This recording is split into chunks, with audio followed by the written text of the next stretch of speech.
The United Nations says this morning conflicts have forced a record 60 million people around the world from their homes. Syria is now the largest source of refugees. Hundreds of Syrians in Turkey are moving back across the border this morning. Kurdish forces, backed by U.S. airstrikes, drove ISIS fighters from their hometown of Tal Abyad this week. Holly Williams is on the Turkish border with Syria. Holly, good morning. Good morning. For 4 years, we've watched Syrians flee their country by the million. But now at this crossing on Syria's border with Turkey, we're seeing families go home to the town of Tal Abyad, which you can see on the other side of the border in the distance behind me. Tal Abyad was liberated from ISIS on Tuesday after days of intense fighting. More than 20,000 people fled Tal Abyad as US-led airstrikes pounded ISIS positions. A desperate escape across the border to Turkey for people who've lived under ISIS for over a year. Many have horrific stories of the extremists' brutal rule.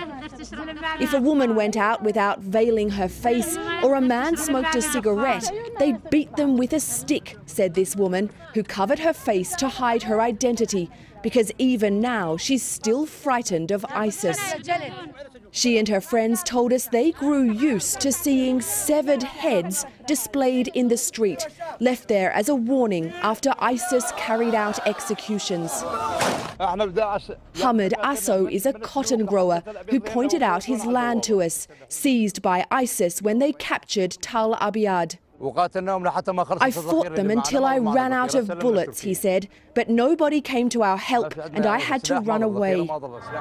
Just 50 miles from the ISIS stronghold of Raqqa, the loss of Tal Abyad is a strategic blow to the extremists.